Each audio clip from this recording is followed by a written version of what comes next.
بسم الله الرحمن الرحيم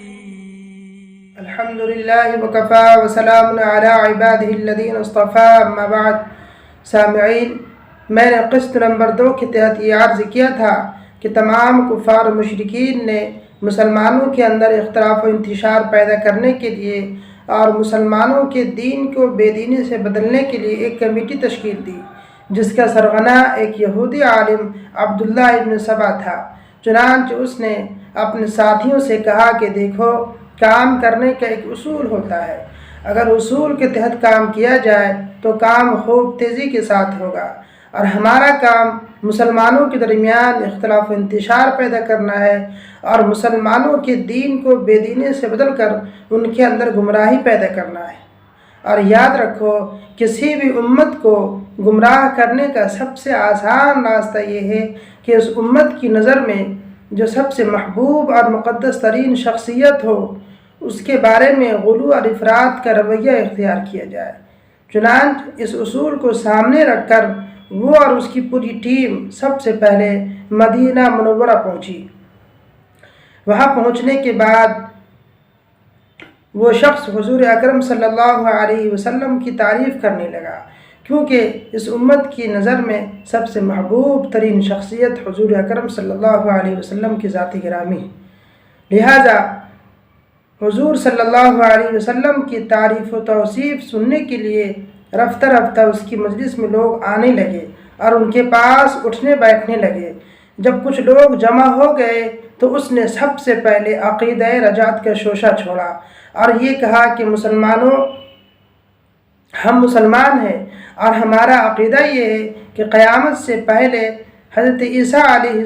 السلام اس دنیا میں دوبارہ تشریف لائیں گے، جبکہ عیسیٰ سے افضل ہمارے نبی ہیں، اور عیسیٰ ہی سے نہیں بلکہ تمام نبیوں سے افضل ہمارے نبی ہیں۔ جب عیسیٰ اس دنیا میں دوبارہ تشریف لا سکتے ہیں تو پھر ہمارے نبی محمد رسول اللہ اس دنیا میں دوبارہ تشریف کیوں نہیں لا سکتے؟ اس نے یہ بات ایسے لوگوں کے پاس رکھا جو غیر تربیت یافتہ تھے اور اسلامی اصول اور قواعد سے ناواقف تھے۔ لوگوں نے خوب آسانی کے ساتھ اس کی بات ہی مان لی۔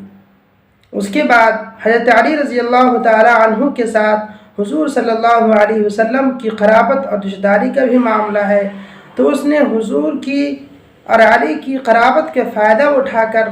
حضرت علی رضی اللہ تعالی عنہ کی طرف عجیب عجیب معجزے منسوب کرنے لگا اور حضرت علی کو ایک ما فوق البشر ہستی بنا کر امت مسلمہ کے درمیان پیش کرنے لگا، اور اس نے یہ کہا کہ دیکھو، اگرچہ تمام صحابہ افضل ہیں لیکن علی سب سے افضل ہیں، اور جو امت میں سب سے افضل ہوتا ہے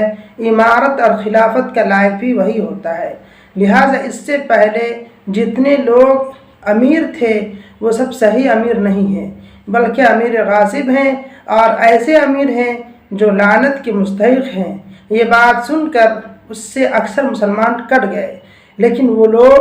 جن کے دلوں میں حضرت علی رضی اللہ تعالی عنہ کی افضلیت بیٹھ چکی تھی وہ اسی کے پاس اور اسی کے ساتھ رہے۔ جب یہ بات امیر المومنین حضرت عثمان غنی رضی اللہ تعالی عنہ کے پاس پہنچی اور اس کا کردار ان کے پاس پہنچا تو اس کو اور اس کے تمام ساتھیوں کو مدینہ منورہ سے نکال دیا۔ جب وہ لوگ مدینہ منورہ سے نکال دیے گئے تو سب سے پہلے بصرہ گئے۔ وہاں بھی اس نے اسی اصول اور نظریے کو سامنے رکھ کر کام کرنا شروع کیا۔ وہاں بھی عامل کو جب پتہ چلا تو اس نے بھی اس کو نکال دیا۔ اس کے بعد پھر وہ شخص ملک شام چلا گیا۔ ملک شام میں بھی اس نے اسی نظریے کو سامنے رکھ کر کام کرنا شروع کیا، لیکن وہاں کے عامل کو جب اس کی خبر ملی تو اس نے بھی اس کو نکال دیا۔ بالآخر وہ شخص مصر پہنچ گیا، اور مصر ایسے وقت میں پہنچا جبکہ مصر کے دیگر علاقے کے لوگوں کو حضرت عثمان غنی رضی اللہ تعالی عنہ کے بعض عاملوں سے شکایت پیدا ہونے لگی تھی۔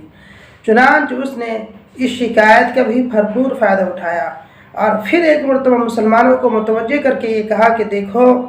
ہر نبی کے ایک وصی ہوتا ہے، اور حضور صلی اللہ علیہ وسلم کے وصی حضرت علی ہیں، اور تورات میں بھی یہی بات لکھی ہوئی ہے کہ محمد رسول اللہ کا وصی علی ہوگا، لیکن لوگوں نے ان کے خلاف سازش کی اور سب سے پہلے ابو بکر خلیفہ بن گیا، اس کے بعد اس نے اپنے بعد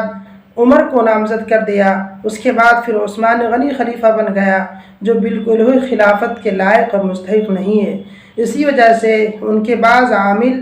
ہمارے عرب کے ساتھ اور عام مسلمانوں کو پریشان کر رہے ہیں۔ یہ بات سن کر مسلمانوں کو یقین ہونے لگا اور اس نے فوراً ایک خفیہ میٹنگ رکھی اور یہ کہا کہ دیکھو، ہمیں مدینہ منورہ کا محاصرہ کر کے عثمان غنی کو قتل کرنا ہے۔ چنانچہ اس خفیہ پلاننگ کے ساتھ وہ لوگ مدینہ منورہ پر حملہ آور ہوئے اور عثمان غنی کو شہید کر دیا، اور پھر مسلمان آپس میں لڑنے لگے۔ یہ منظر اور کیفیت دیکھ کر عبداللہ ابن سبا خوشی سے جھوم اٹھا، کیونکہ وہ شخص اپنے مشن میں بہت جلدی اور بہت آسانی کے ساتھ کامیاب ہو گیا۔